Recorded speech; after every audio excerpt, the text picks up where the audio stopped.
বন্ধুরা, আজকের এই কর্মব্যস্ততার যুগে প্রতিদিন গীতা পাঠ করা সম্ভব হয় না। আজ আমি আপনাদের যে দুটি শ্লোকের কথা বলতে চলেছি সে দুটি শ্লোক অত্যন্ত গুরুত্বপূর্ণ। যদি কেউ প্রতিদিন মুখস্থ করে এই দুটি শ্লোক পাঠ করতে পারে তাহলে সে সমগ্র গীতা পাঠের ফল লাভ করতে সক্ষম হবে। এই দুটি শ্লোক পরম সাধক শ্রী শ্রী ঠাকুর দুর্গাপ্রসন্ন পরমহংসদেব তার এক ভক্তকে প্রতিদিন পাঠ করতে বলেছিলেন। নিত্য গীতা পাঠ করলে মানুষের সমস্ত রকম অমঙ্গল শ্রী ভগবানের কৃপায় দূর হয়ে যায় এবং মানুষের ইহকাল এবং পরকাল সুখময় হয়। গীতা পাঠ করলে মানুষ জন্ম মৃত্যুর বন্ধন থেকে মুক্তি পায়, শ্রী ভগবানের চরণ লাভ হয়। যে কামনা নিয়ে গীতা পাঠ করা হয় শ্রী ভগবানের কৃপায় তার সেই মনস্কামনা পূর্ণতা লাভ করে। শ্রী শঙ্করাচার্য প্রণীত গীতা মাহাত্ম্যে বলা হয়েছে, গীতাধ্যয়ন শিলস্য প্রাণায়াম পরস্য চ নৈব সন্তিহি পাপানি পূর্ব জন্ম কৃতানি চ। কেউ যদি আন্তরিকভাবে এবং অত্যন্ত গুরুত্ব সহকারে ভগবত গীতা পাঠ করে তাহলে ভগবানের অশেষ করুণায় তার অতীতের কোনো পাপ কর্মের ফল তাকে স্পর্শ করতে পারে না।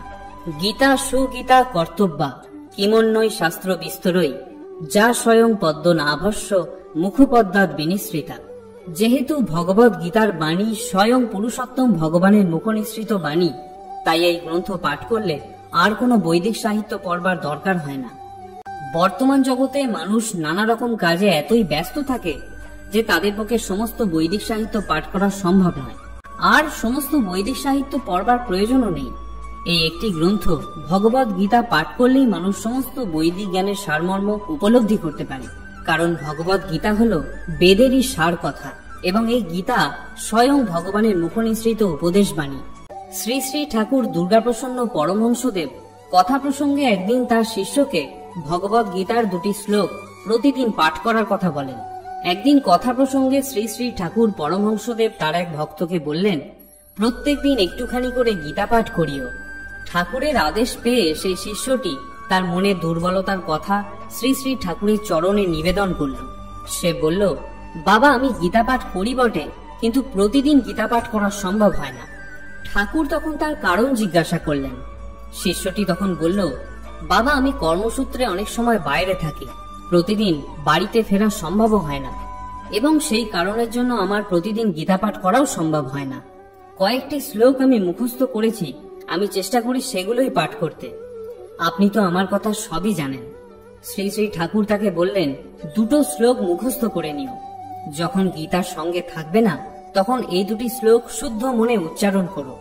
এরপর শ্রী শ্রী ঠাকুর সেই শিষ্যকে গীতার প্রথম অধ্যায়ের প্রথম শ্লোকটি উচ্চারণ করতে বললেন, ধর্মক্ষেত্রে কুরুক্ষেত্রে সমবেতা যুজুৎসবা মামকা পাণ্ডবাশ্চৈব কিম অকুর্বৎ সঞ্জয়।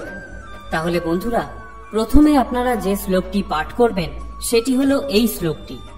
এই শ্লোকটির অর্থ হলো, হে সঞ্জয়, ধর্মক্ষেত্রে যুদ্ধ করার মানুষের সমবেত হয়ে আমার পুত্র এবং পাণ্ডুর পুত্রেরা তারপর কি করল। এই শ্লোকটি অত্যন্ত গুরুত্বপূর্ণ, কারণ ধর্মক্ষেত্র কুরুক্ষেত্রে দেবতাগণ যজ্ঞ করেছিলেন। রাজা কুরু এই স্থানে তপস্যাও করেছিলেন। যজ্ঞাদি ধর্মমূলক কার্য এখানে সম্পাদন হওয়ায় এবং রাজা কুরু এখানে যজ্ঞ করায় এই স্থানকে ধর্মক্ষেত্র নামে অভিহিত করা হয়।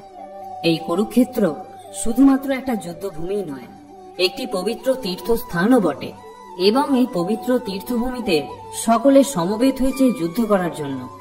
আর ধর্মকে প্রতিষ্ঠার জন্য ভগবান শ্রীকৃষ্ণ স্বয়ং এই যুদ্ধক্ষেত্রে উপস্থিত। যদি আমরা গীতার আধ্যাত্মিক দিকটা দেখি তাহলে আমাদের এই শরীরই হলো কুরুক্ষেত্র, আমাদের মন হলো ধৃতরাষ্ট্র, বিবেক হলো সঞ্জয়, অর্জুন হলো জীবাত্মা এবং পরমাত্মা হলো স্বয়ং ভগবান শ্রীকৃষ্ণ এবং আমাদের সৎ অসৎ প্রবৃত্তি হলো অষ্টম অক্ষৌহিনী। আমাদের অন্তরে এই কুরুক্ষেত্রের যুদ্ধ প্রতিনিয়ত চলছে, অর্থাৎ প্রতিনিয়ত ভালো এবং খারাপের যুদ্ধ চলছে। জীবাত্মা যখন এই ভালো খারাপের দ্বন্দ্বে ক্লান্ত হয়ে পড়ে, নিরুদ্যম এবং কিংকর্তব্য বিমূঢ় হয়ে পড়ে, তখন পরমাত্মা স্বয়ং ভগবান শ্রীকৃষ্ণ তার তত্ত্ব জ্ঞানামৃত আমাদের দান করে আমাদেরকে পুনরায় উজ্জীবিত করে তোলেন। শ্রী শ্রী ঠাকুর দ্বিতীয় যে শ্লোকটির কথা বলেন সেটি হল অষ্টাদশ অধ্যায়ের অন্তিম শ্লোক, যত্র যোগেশ্বর কৃষ্ণ যত্র পার্থ ধনুর্ধর তত্র শ্রী বিজয় ভূতি ধ্রুবা নীতির মতির মম। এর অর্থ হল, যেখানে যোগেশ্বর শ্রীকৃষ্ণ এবং যেখানে ধনুর্ধর পার্থ উপস্থিত, সেখানে নিশ্চিতভাবে শ্রী বিজয় অসাধারণ শক্তি এবং নীতিও উপস্থিত থাকে। ভগবদ্গীতার নির্দেশ নীতি এবং ধর্মের শ্রেষ্ঠ পন্থাকে স্থাপিত করে। অন্যান্য সমস্ত পন্থা মানুষকে পবিত্র করতে পারে এবং এই পথে নিয়ে আসতেও পারে, কিন্তু ভগবদ্গীতার শেষ উপদেশ হচ্ছে সমস্ত ধর্ম এবং নীতির শেষ কথা, শ্রীকৃষ্ণের চরণে আত্মসমর্পণ করা। এই শ্লোকটি এই কারণে গুরুত্বপূর্ণ, যখন শ্রীকৃষ্ণের ভক্ত অধঃপতিত হয় এবং ধর্মকর্ম ভ্রষ্ট হওয়ার সম্ভাবনা দেখা যায়, তখন শ্রীকৃষ্ণ তাকে তত্ত্ব জ্ঞান দিয়ে তাকে পুনরুজ্জীবিত করে তোলেন এবং তাকে সহজ পথে নিয়ে আসেন। যেমনভাবে তিনি অর্জুনের মধ্যে সমস্ত অজ্ঞানতাকে ধ্বংস করে তার মধ্যে জ্ঞানের আলো জ্বালিয়েছিলেন। তাই বন্ধুরা, আমরাও যদি শ্রীকৃষ্ণের পরম ভক্ত হতে পারি, তাহলে তিনিও আমাদের মনের সমস্ত অজ্ঞানতাকে ধ্বংস করে জ্ঞানের আলো জ্বালিয়ে দেবেন। তাই শ্রীকৃষ্ণ আমার পরম বন্ধু এবং আমি তার পরম সখা, এই ভাব যদি আপনি নিজের মধ্যে রাখতে পারেন, তাহলে ভগবানের কৃপায় আপনি সর্বত্র বিজয়ী হতে পারেন। এই দুটি শ্লোকের কথা বলে শ্রী শ্রী ঠাকুর সেই শিষ্যকে বলেন, তুমি যদি এক মনে এই দুটি শ্লোক প্রত্যেক দিন পাঠ করতে পারো, তাহলে সমগ্র গীতা পাঠের ফলই তুমি পেয়ে যাবে। আর যদি গীতা গ্রন্থ সাথে রাখতে পারো, তাহলে ধারাবাহিকভাবে প্রথম অধ্যায় থেকেই পাঠ করবে। এরপর তিনি নিত্য গীতা পাঠের ফল কি হতে পারে সে ব্যাপারে একটা ছোট্ট গল্প বললেন। তিনি বললেন তার জন্মস্থানে অনেক ব্রাহ্মণ পরিবার থাকতেন। তাদের মধ্যে একজন অতি বয়স্ক সাত্ত্বিক ব্রাহ্মণও ছিলেন। গ্রামের সবাই তাকে জ্যাঠামশাই বলে সম্বোধন করত। যখন তার মৃত্যুকাল প্রায় উপস্থিত, তখন বাড়ির সকলে তাকে খুব যত্ন করতে শুরু করলো। তাকে কাছে বসিয়ে হরিনাম শোনাতে লাগলো। বয়সের ভারে সেই ব্যক্তির খুব কষ্ট হচ্ছিল, কিন্তু তার প্রাণবায়ু কিছুতেই বের হচ্ছিল না। সেই ব্যক্তির ছেলে এসে আমাকে বললেন তাদের বাড়িতে একবার যেতে। আমি তাদের বাড়িতে গেলাম এবং তাকে জিজ্ঞেস করলাম যে তোমার বাবা কি নিত্য কোনো ব্রত পালন করতেন? সকলেই বললেন যে তিনি নিত্য গীতা পাঠ করতেন। তখন সেই অবস্থা দেখে আমি তাদের বললাম যে তোমার বাবাকে শুদ্ধভাবে বসিয়ে তার মাথার কাছে বসে সম্পূর্ণ গীতা পাঠ করো। এই কথা বলে আমি নিজের বাড়ি ফিরে এলাম।